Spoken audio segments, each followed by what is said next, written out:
అందరికీ నమస్కారం. నేను మీ journalist Madan Mohan. Welcome to our Madan TV news channel. మనకందరికీ తెలుసు, జరుగుతున్నటువంటి రాష్ట్రంలో గత 5 సంవత్సరాలు ఏ విధంగా ఉన్నాము, గత 5 సంవత్సరాలు వైఎస్ఆర్ పార్టీ చేసినటువంటి అరాచకాలు, ఆ రోజు రాష్ట్రాన్నంతా కూడా సర్వనాశనం చేసి రాష్ట్రాన్ని విధ్వంసం చేసి ఆ రోజు విధ్వంసంతో వాళ్ళు మొదలుపెట్టారు.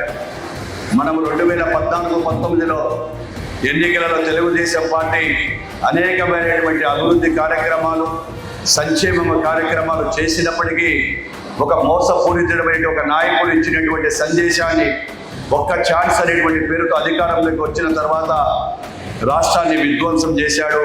పరిశ్రమలు రాకుండా ప్రతి ఒక్కరిని కూడా ఇబ్బందులు పెట్టడం జరిగింది. కార్యకర్తల మీద, నాయకుల మీద, మన అందరి మీద కూడా ఎన్నో అక్రమ కేసులు పెట్టడం జరిగింది. అక్రమ కేసులతో పాటు రాష్ట్రాన్ని కూడా ఎక్కడ కూడా అభివృద్ధి చేయకుండా, పరిశ్రమలు రాకుండా పరిశ్రమలు పారిపోయే విధంగా చేశారు. ప్రజలందరూ కూడా 151 సీట్లు ఇచ్చారు. రాయలసీమలో క్వీన్ స్వీప్గా దాదాపుగా 92% రాయలసీమలో సీట్లు ఇస్తే అదే రాయలసీమ ప్రజలు ఈరోజు తిరిగి ఆయనకు గిఫ్ట్గా ఇవ్వడం జరిగింది. అంటే ప్రజలు ఎప్పుడు కూడా ఏ ప్రభుత్వం మంచి పని చేస్తుంది, అధికారంలోకి వచ్చినాక సంక్షేమం అభివృద్ధి ఎవరు చేస్తారు అనేటువంటిది చూశారు. కాబట్టి ఆ రోజు 151 సీట్లకు 11 సీట్లకే ఖాయం కావడం జరిగింది. మీకు అందరికీ ఒక్కటే చెప్తా ఉన్నాం, మనమందరం కూడా ఈరోజు మనం వచ్చిన తర్వాత ఆర్థిక ఇబ్బందులు ఎన్ని ఉన్నప్పటికీ తెలుగుదేశం ప్రభుత్వం అటు సంక్షేమాన్ని, ఇటు అభివృద్ధిని, సూపర్ 6 భాగాలలో అనేటువంటి ప్రతి పనిని కూడా ఈరోజు కంప్లీట్ చేయగలుగుతూ ఉన్నాం. ఈరోజు రాష్ట్రంలో ఎక్కడ జరగలేనటువంటి అభివృద్ధి జరుగుతూ ఉన్నాయి. ఉద్యోగ అవకాశాలు కల్పిస్తూ ఉన్నాం. డిఎస్సి ద్వారా 16,000కు పైగా టీచర్ పోస్టులు ఇస్తున్నాం. అదేవిధంగా 6,000కు పైగా పోలీసు వారు కూడా మనం ఉద్యోగాలు కూడా కల్పించడం జరిగింది. అదేవిధంగా పరిశ్రమల ద్వారా, ప్రైవేట్ పరిశ్రమల ద్వారా 6 లక్షలకు పైగా ఉద్యోగాల అవకాశాలు కూడా కల్పించడం జరిగింది.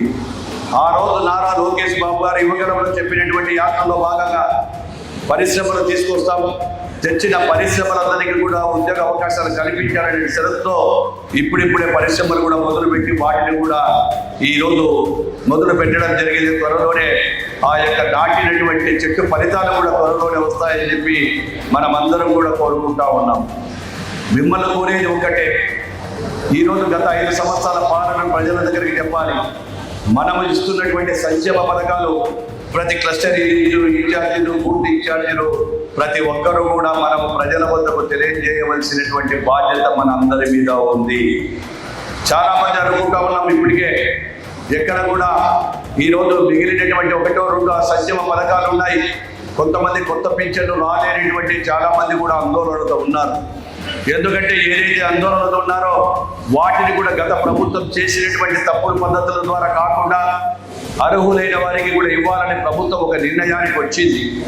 వచ్చిన తర్వాత అవన్నీ కూడా ఎంక్వైరీ చేస్తూ ఉన్నారు.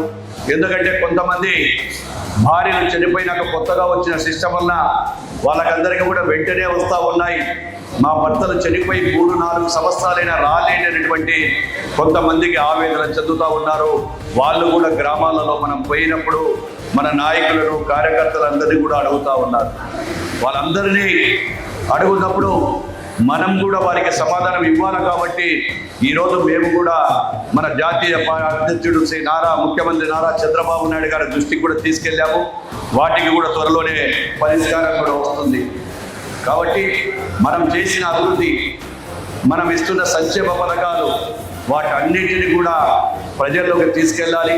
రేపు ఈ విషయాలపై సమగ్రంగా కూడా రేపు సభలో 2 రోజుల పాటు ఉపన్యాసాలు ఉంటాయి. ఉదయం 8:30 నుంచి సాయంత్రం 5 గంటల వరకు ఉంటుంది. మనమందరం ఉన్నామో అక్కడే భోజన వసతులు అన్నీ కూడా ఏర్పాటు చేయడం జరుగుతుంది.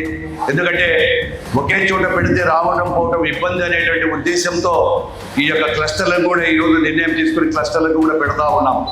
కాబట్టి ఈ కార్యక్రమాన్ని మనం అందరం కూడా ఎప్పుడు బలిగానేపల్లి నియోజకవర్గంలో జరిగిన ఏ కార్యక్రమాన్ని జరిగినా జిల్లాలోనే కాదు, మనం కూడా టాప్ 10 లెవెల్లో ఎప్పుడు ఉంటాం. కాబట్టి మీ అందరి సహాయ సహకారాలు కావాలని చెప్పి నేను కోరుకుంటా ఉన్నాను. మీ అందరికీ కూడా ఎందుకంటే రాష్ట్రం ఎక్కడ పోయినా బనగానపల్లిని ఆదర్శంగా తీసుకుంటారు. ఆ రోజు యువగణం పాదయాత్ర కావచ్చు, ఏ కార్యక్రమాన్ని తీసుకుంటే మన బనగానపల్లి ఒక చిన్న పిలుపుకే నిన్న మధ్యాహ్నం చెప్తే ఈరోజు వందలాదిగా మన కార్యకర్తలందరూ కూడా పార్టీ మనకు ముఖ్యము, పార్టీతోనే దైవ సమానం. ఈరోజు పార్టీ కార్యక్రమాలు తీసుకెళ్లాలనే ఉద్దేశంతో మీకు వచ్చినందుకు ప్రతి ఒక్కరికి కూడా ప్రత్యేకమైనటువంటి ధన్యవాదాలు కూడా తెలియజేస్తా ఉన్నాము.